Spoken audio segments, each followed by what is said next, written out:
Salut à tous et bienvenue dans cette nouvelle vidéo. Alors aujourd'hui, on veut démontrer que la fonction qui va de r carré dans R définie par f de x, y égale à x carré fois y puissance 3 divisé par x carré plus y carré, si x et y différents de 0, 0 sinon est de classe C1. Donc, pour cela, je vais d'abord, bon, c'est C1, ça s'écrit ça, C1. Donc, pour cela, je vais d'abord revenir sur la définition. J'ai déjà fait une première vidéo où je donnais la définition d'une fonction différenciable. Donc, pour cela, je vais juste rappeler une proposition, en fait. Donc, si on a une fonction f comme ça, définie de r puissance n dans r puissance p, on prend u qui est en ouvert de r puissance n et je prends un a qui appartient à U. Donc, je rappelle un peu la définition avant de définir cela. Donc, pour une première proposition qui complète juste le fait que si vous avez une fonction f est différenciable, donc si vous avez une fonction f qui est différenciable, là, hein, parce que vous pouvez rentrer et regarder la définition. Donc, si vous avez une fonction qui est différenciable en a, ce a qu'on a pris là, alors les dérivés, voilà, donc les n dérivés de la fonction, donc les n dérivés partiels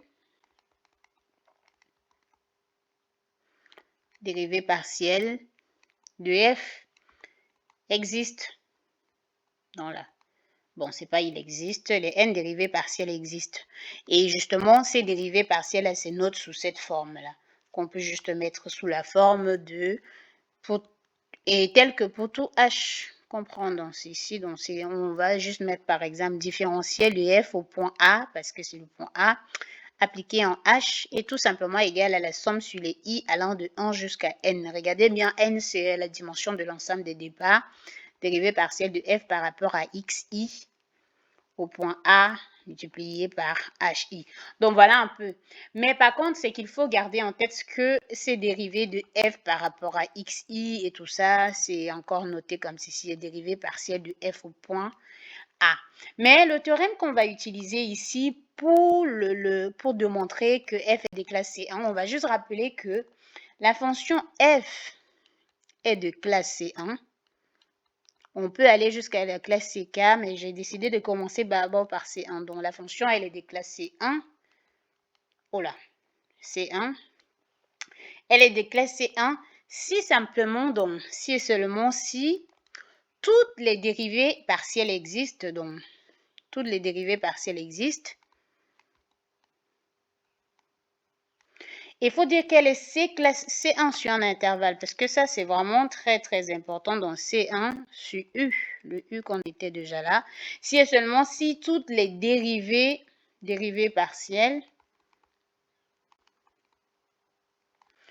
bien sûr, dans les autres vidéos, je ne vais pas revenir sur cette définition. Donc, si tous les dérivés partiels de f existent, et vous pouvez voir que c'est déjà la définition ici de différentiel, mais en plus de ça, existe sur U, et si elles sont continues. Et si elles sont continues. Donc, il ne suffit pas de calculer les dérivées partielles et prouver qu'elles existent. Il faut en plus de ça prouver que ces dérivées partielles sont continues pour arriver à la conclusion du fait que la fonction est déclassée. Donc, si on reprend notre fonction qu'on a là, on a notre fonction qui est juste définie par ceci. Ce qu'on veut faire, c'est de regarder si cette fonction, elle est déclassée 1.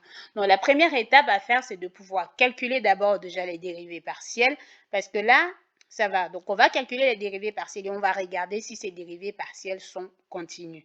Donc, pour notre fonction, on calcule les dérivées partielles. On a f de x, y qui est tout simplement égal. Donc, prenons qu'on travaille dans le cas où x, y est différent de 0, 0, parce que c'est dans ce cas-là que f est égal à ça. Donc, f est tout simplement égal à l'expression qu'on avait de l'autre côté, x carré, y puissance 3 divisé par x au carré plus y au carré. Donc, juste pour revenir, c'est ça l'expression, x au carré, y puissance 3 divisé par x au carré. Donc, la première étape, c'est de faire la dérivée partielle déjà. Dérivée partielle de f par rapport à x, donc au point x, y bien évidemment. La dérivée, vous savez bien, lorsqu'on dérive une fonction par rapport à une variable, là, ça veut dire qu'on considère que y est constante et on dérive uniquement par rapport à x. Et donc, pour les dérivés, je ne vais pas vous rappeler, je vais directement juste mettre les expressions et tout ça, comment ça se dérive. Je ne vais pas revenir sur le processus des dérivés et tout ça, mais la dérivée partielle de f par rapport à ceci vous donne tout simplement 2x y puissance 5 divisé par x au carré plus y au carré et tout ceci élevé au carré.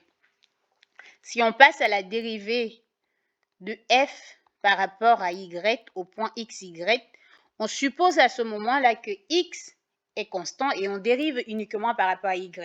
Et donc à ce moment-là, la dérivée donne tout simplement x au carré, y au carré, multiplié par 3x au carré plus y au carré divisé par x au carré plus y au carré, tout ceci à la puissance 2. Donc, voilà tout ce qu'on a sur les dérivés partiels. Donc, maintenant qu'on a deux dérivés partiels, on va regarder la limite de ceci. Donc, on va regarder si ces dérivés partiels sont continus en zéro, en fait. Parce que on vient de montrer, donc, premièrement, regardons si f atteint les dérivés partiels en zéro. Donc, premièrement, si on calcule, par exemple, f, donc si on suppose qu'on calcule f de x 0 par exemple, moins f de 0, 0, bon ça on l'avait déjà. Donc si je calcule f de 0, qu'est-ce que ça donne? F de 0, 0 c'est égal à 0, ça on l'a déjà. Et vous voyez que si je calcule avec l'expression qu'on a là, ça fait 0. Et c'est pareil dans le sens inverse, si je calcule f de 0, y, moins f de 0, 0, j'ai aussi 0, 0. Maintenant, comme j'ai dit qu'on voulait regarder pour les dérivés partiels, donc je regarde les dérivés partiels que j'ai déjà là. Pour ces dérivés partiels, vous voyez, si j'applique en 0, regardez, si j'applique la dérivée partielle de f par rapport à x en 0, 0, vous voyez l'expression, on aura tout simplement 0. Et si je fais pareil par rapport à y, on aura 0. Donc, ce qu'il faut faire maintenant, c'est de pouvoir montrer que la limite de ceci tend vers 0 et que la limite de ça également tend vers 0. Parce que le but de pouvoir montrer que quelque chose converge vers 0 et tout ça, c'est de pouvoir calculer cela. Donc, vous voyez comme j'ai donné la définition de la limite, c'est un peu comme si on veut montrer que il existe, que pour tout epsilon positif, il existe un état supérieur à 0, tel que lorsque vous prenez votre couple, on va dire xy, donc r carré, lorsque le module de xy moins 0, 0 est inférieur à un état, ceci est en train donc le module de x, pardon, de f de x, y moins f de 0, 0 est inférieur à epsilon. Mais bon, j'ai mis f de 0, 0 ici, mais gardez en tête que là, pardon, c'est pas f de 0, 0, mais tout simplement la dérivée parce que on veut regarder la limite de la dérivée. Donc, il faut garder là, ça fait tout simplement dérivée de f, par exemple, par rapport à x, de xy, moins dérivée de f par rapport à x de 0, 0. Et ça, inférieur à epsilon. Donc ça, on va faire pareil pour le cas de dérivée par rapport à y. Donc maintenant, si je continue, je vais prendre justement ce premier cas pour la dérivée de f par rapport à x. Si je prends la dérivée de f par rapport à x, on veut regarder cette limite-là en calculant ceci. Donc dérivée de f par rapport à, sans la calculer, c'était égal à x, 2x, pardon, y puissance 5 divisé par x au carré plus y au carré, tout ceci élevé au carré. Si je veux calculer cette différence qu'on a là, vous voyez que j'ai calculé dérivée de f par rapport à x tout à l'heure au point 0, 0, ça me donnait 0. Donc, ça revient juste à calculer ça, dérivée de f par rapport à x au point xx, moins dérivée de f par rapport à x en 0, 0. Et ceci nous donne tout simplement, ça revient tout simplement à la valeur absolue de dérivée de f par rapport à x au point xy. Et là, ça nous donne la valeur absolue de 2x y puissance 5 divisé par x au carré plus y au carré et tout ceci élevé au carré. Donc maintenant, qu'est-ce qu'on fait? Je peux tout simplement sortir en termes de ceci parce que vous voyez, je peux tout simplement sortir là. Qu'est-ce qu'on obtient? Donc, Ça, c'est y puissance 3 par contre. C'est pas y puissance 5. Si je reviens sur l'expression. Alors, qu'est-ce que je n'ai pas bien? Oui, c'est y puissance 5, pardon. Donc, on revient sur ça. Hein. Y puissance 5. Alors, donc, y puissance 5. Alors, si je fais sortir, par exemple, 2 fois l'expression qu'on a ici, parce que je vais pouvoir diminuer ça.